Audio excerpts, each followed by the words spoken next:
ഈശോ മിശിഹായ്ക്ക് സ്തുതിയായിരിക്കട്ടെ. പ്രിയ കൂട്ടുകാരെ, ഇന്ന് ദൈവകരുണയുടെ നൊവേനയുടെ 6-ാം ദിവസം.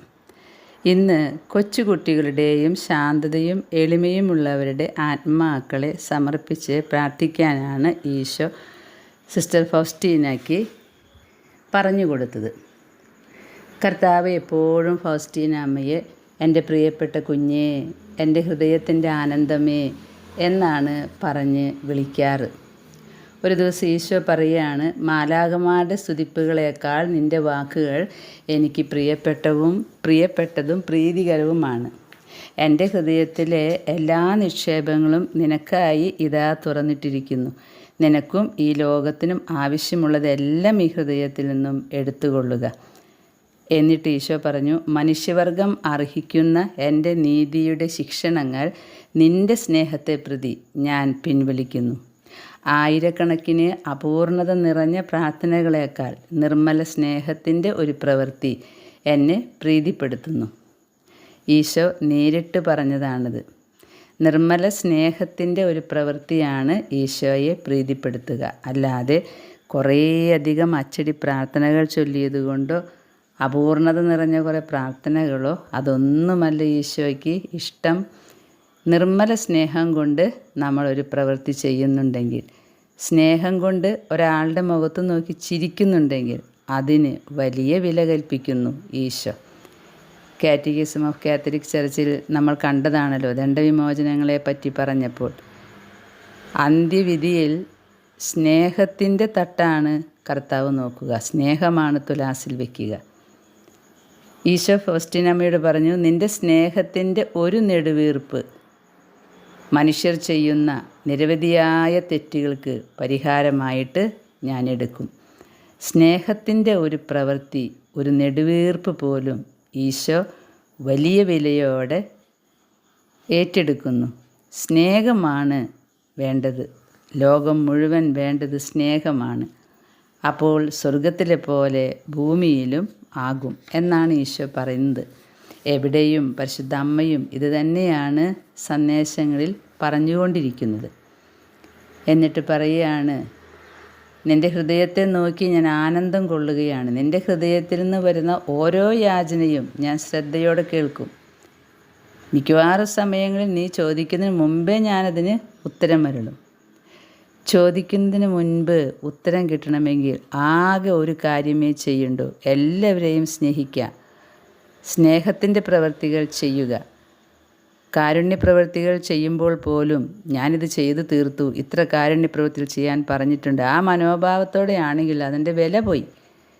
ഒരു മനുഷ്യനോടുള്ള നിർമ്മല സ്നേഹം കൊണ്ട് ഒരു കാര്യം ചെയ്യുമ്പോഴാണ് അതിന് കർത്താവ് മൂല്യം കാണുന്നത്. പ്രിയ കൂട്ടുകാരെ, ഈ ഫൗസ്റ്റീന അമ്മ ഒരു കൊച്ചു കുഞ്ഞിനെ പോലെയാണ് ഈശോയുടെ അടുത്തും അവളുടെ നിത്യമായിട്ടുള്ള അനുദിന ജീവിതത്തിലും ഒക്കെ കാര്യങ്ങൾ ചെയ്യുക. ഒരു കുഞ്ഞിനെ പോലെയാണ് ചെയ്യുക.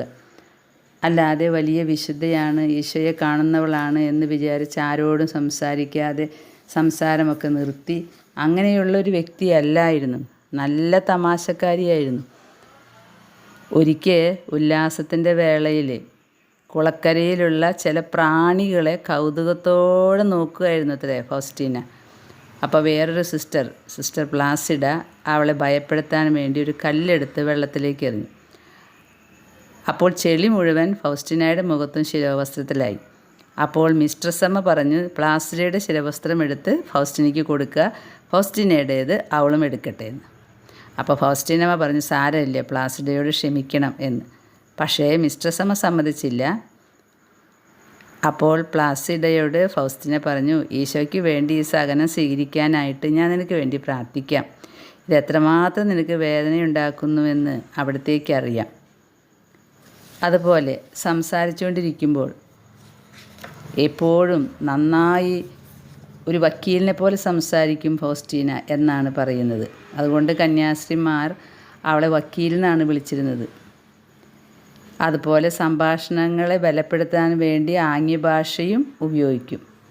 എപ്പോഴും സംഭാഷണത്തിൻ്റെ വിഷയം ദൈവമായിരിക്കും. ഇങ്ങനെ ചടുല സംസാരമുള്ളത് കൊണ്ട് എല്ലാവരും അവളുടെ അടുത്തിരിക്കാനാണ് ഇഷ്ടപ്പെടുക. കാരണം അവളുമായിട്ട് സംസാരിക്കുമ്പോൾ എന്തെങ്കിലുമൊക്കെ ഉണർവുള്ളത് അവളുടെ വായിൽ നിന്ന് മറ്റുള്ളവർക്ക് കിട്ടും. അതുപോലെ കൊച്ചു കുട്ടിയെ പോലെയാണ്. അടുക്കളയിലാണല്ലോ, തുണ സഹോദരിയല്ലേ ആയിരുന്നത്. അപ്പോൾ ഈ അടുക്കള ജോലിയൊക്കെ ചെയ്യാൻ വലിയ വിഷമമാണ്, അസുഖമാണല്ലോ. അപ്പോൾ ഉരുളൻകിഴങ്ങ് പുഴുങ്ങുമ്പോൾ വലിയ കലം ചെരിക്കുന്ന സമയത്ത് ഉരുളൻകിഴങ്ങൊക്കെ പുറത്ത് വീഴുന്നു. അപ്പോൾ മിസ്റ്റർ സമയോട് പറഞ്ഞു, ഇങ്ങനെയാണ് ബുദ്ധിമുട്ട്, എനിക്കിത് പറ്റണില്ല എന്ന്. അപ്പം അമ്മ പറഞ്ഞ്, സാവധാനം നിനക്ക് ഈ കഴിവൊക്കെ കിട്ടും. അങ്ങനെ ഒരു ദിവസം കൊച്ചു കുഞ്ഞിനെ പോലെ ആത്മശോധനയുടെ സമയത്ത് ഈശോയോട് അവൾ പറഞ്ഞു, എനിക്കിത് വലിയ വിഷമമാണ് ഈ ഉരുളൻകിഴങ്ങ് ഇങ്ങനെ ചാടിപ്പോണതെന്ന്. അപ്പോൾ ഈശോ പറഞ്ഞു, ഇന്ന് മുതൽ നീ അതൊക്കെ എളുപ്പത്തിൽ ചെയ്യും, ഞാൻ നിന്നെ ശക്തിപ്പെടുത്തും എന്ന്. അങ്ങനെ പിന്നീട് വലിയ കലമൊക്കെ ഒരു ബുദ്ധിമുട്ടും കൂടാതെ മറിക്കാനൊക്കെ പറ്റി. ഒരു ദിവസം ആവി പോകാനായിട്ട് ഈ മറച്ചു വെച്ച കലത്തിൻ്റെ ആവിപ്പാത്രം എടുത്ത് മാറ്റിയപ്പോൾ ഉരുളക്കിഴങ്ങിന് പകരം അതീവ സുന്ദരങ്ങളായ റോസാപ്പൂക്കുലകൾ. ഇതിൻ്റെ അർത്ഥം എന്താ എന്ന് അറിയാൻ ഈശോയോട് അപ്പം തന്നെ ചോദിച്ചു, കർത്താവ് ഇതിൻ്റെ അർത്ഥം എന്താ എന്ന്. അപ്പോൾ കർത്താവ് പറഞ്ഞു, നിൻ്റെ ഇത്തരം കഠിന വേലകളെ സുന്ദരമായ പനിനീർ പൂക്കുലകളായി ഞാൻ മാറ്റുന്നു.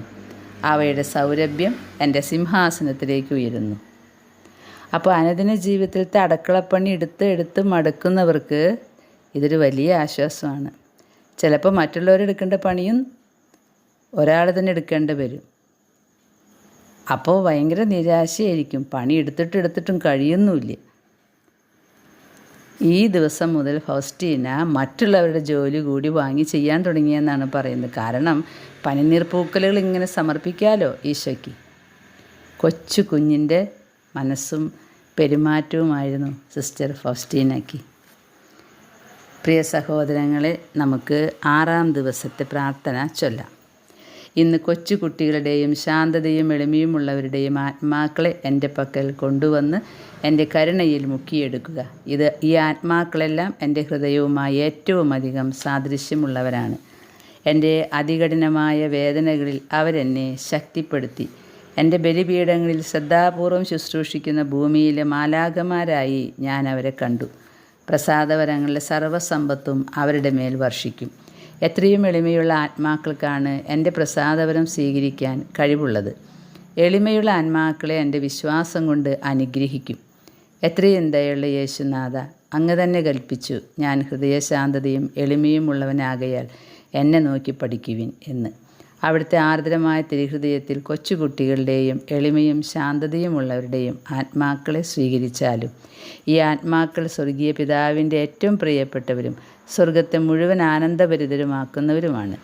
ദൈവത്തിൻ്റെ തിരുസിംഹാസനത്തിൽ മുമ്പാകെ സൗരഭ്യം വിതറുന്ന പൂച്ചെണ്ടുകളാണിവർ. അവരുടെ മധുരസുഗന്ധമേറ്റ് ദൈവം തന്നെ സന്തോഷിച്ച് ആനന്ദിക്കുന്നു. ദൈവമായ യേശുവിൻ്റെ എത്രയും ദയുള്ള തിരുഹൃദയത്തിൽ ഈ ആത്മാക്കൾക്ക് സ്ഥിരമായ അഭയമാണുള്ളത്. സ്നേഹത്തിൻ്റെയും കരുണയുടെയും മധുര സംഗീതം അവർ നിരന്തരം പാടുന്നു. നിത്യപിതാവേ, എത്രയും അനുകമ്പയുള്ള യേശുവിൻ്റെ തിരുഹൃദയത്തിൽ അഭയം പ്രാപിച്ചിരിക്കുന്ന ശാന്തതയുള്ള ആത്മാക്കളുടെയും കൊച്ചുകുട്ടികളുടെ ആത്മാക്കളുടെയും മേൽ അവിടുത്തെ ദയാദൃഷ്ടി പതിയണമേ. അവിടുത്തെ തിരുസുതനോട് എത്രയും അടുത്ത സാദൃശ്യമുള്ളവരാണ് ഈ ആത്മാക്കൾ. ഈ ആത്മാക്കളുടെ പരിമളം ഭൂമിയിൽ നിന്നുയർന്ന് അവിടുത്തെ തിരുസിംഹാസനത്തിലെത്തുന്നു. എല്ലാ നന്മയുടെയും കരുണയുടെയും ഉറവിടമായ പിതാവേ, ഈ ആത്മാക്കളോടുള്ള അവിടുത്തെ സ്നേഹത്തെ പ്രതിയും ഞാൻ യാചിക്കുന്നു. സമസ്ത ലോകത്തെ അനുഗ്രഹിക്കണമേ. എല്ലാ ആത്മാക്കളും ഒന്നടങ്കം അവിടുത്തെ കാരുണ്യത്തെ അനവരതം പ്രകീർത്തിക്കട്ടെ. ആമേൻ. സ്വർഗസ്ഥനായ ഞങ്ങളുടെ പിതാവേ, അങ്ങയുടെ നാമം പൂജിതമാകണമേ. അങ്ങയുടെ രാജ്യം വരണമേ. അങ്ങയുടെ തിരുമനസ്സ് സ്വർഗത്തിലെ പോലെ ഭൂമിയിലുമാകണമേ. അന്നു വേണ്ട ആഹാരം എന്ന് ഞങ്ങൾക്ക് നൽകണമേ. ഞങ്ങളോട് തെറ്റ് ചെയ്യുന്നവരോട് ഞങ്ങൾ ക്ഷമിച്ചതുപോലെ ഞങ്ങളുടെ തെറ്റുകൾ ഞങ്ങളോടും ക്ഷമിക്കണമേ. ഞങ്ങൾ പ്രലോഭനത്തിൽ വീഴാനിടയാകരുതേ. ദുഷ്ടാരൂപിയിൽ ഞങ്ങളെ രക്ഷിച്ചു കൊള്ളണമേ. ആമേൻ. നന്മ നിറഞ്ഞ മറിയമേ, സുസ്തി, കർത്താവ് അങ്ങയോടുകൂടെ സ്ത്രീകളിൽ അങ്ങ് അനുഗ്രഹിക്കപ്പെട്ടവളാകുന്നു. അങ്ങയുടെ ഉദരത്തിൻ ഫലമായ ഈശോ അനുഗ്രഹിക്കപ്പെട്ടവനാകുന്നു. പരിശുദ്ധ മറിയമേ, തമ്പുരാൻ്റെ അമ്മേ, പാപികളായ ഞങ്ങൾക്ക് വേണ്ടി എപ്പോഴും ഞങ്ങളുടെ മരണസമയത്തും തമ്പുരാനോട് അപേക്ഷിച്ചു കൊള്ളണമേ. ആമേൻ. പിതാവിനും പുത്രനും പരിശുദ്ധാത്മാവിനും സ്തുതി, ആദിയിലെ പോലെ ഇപ്പോഴും എപ്പോഴും എന്നേക്കും. ആമേൻ. പ്രിയ സഹോദരങ്ങളെ, ഇതിന് ശേഷം ദൈവകരുണയുടെ ലുത്തിനിയായും ദൈവകരുണയുടെ ജപമാലയും ചൊല്ലണം. ഏപ്രിൽ 12-ാം തീയതി ദൈവകരുണയുടെ തിരുനാളിന് വേണ്ടി നമുക്ക് നമ്മുടെ ഹൃദയങ്ങളെ ഒരുക്കാം. കൊച്ചു കുഞ്ഞുങ്ങളുടെ പോലെ, ശാന്തതയുള്ള മക്കളുടെ പോലെ നമ്മെയും ഒരുക്കിയെടുക്കാം. അത്ഭുതത്തിൻ്റെ ആ ദിവസം നമ്മുടെ സകല പാപങ്ങളും തുടച്ചു നീക്കി സ്വർഗത്തിന് നമ്മെ അവകാശികളാക്കാൻ ദൈവമേ ഇടവരുത്തണമേ എന്ന് ഈശോയുടെ കരുണയിൽ നമ്മെ തന്നെ മുക്കിയെടുത്തുകൊണ്ട് നമുക്ക് പ്രാർത്ഥിക്കാം. ദൈവം നമ്മെ അനുഗ്രഹിക്കട്ടെ. ഈശോയെ, ഞാനും എൻ്റെ കുടുംബവും അങ്ങയിൽ ശരണപ്പെടുന്നു എന്ന് നമുക്ക് ഏറ്റുപറയാം. ആമേൻ.